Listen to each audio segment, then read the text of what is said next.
For the month of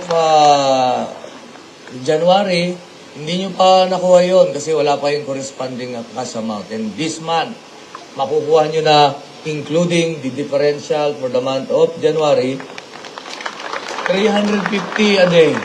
So, from 4,000 or 5,000, magiging 10,000, more than double.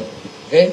But, merong nakaakibat na some fiscal direction or directive with that. For example, ang net take-home pay should be not less than 5,000 plus your subsistence allowance.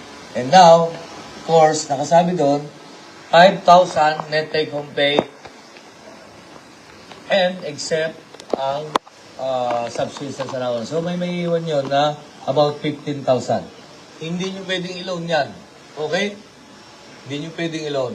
Dahil yun ay dapat nagagamit para pang-increase or for your subsistence.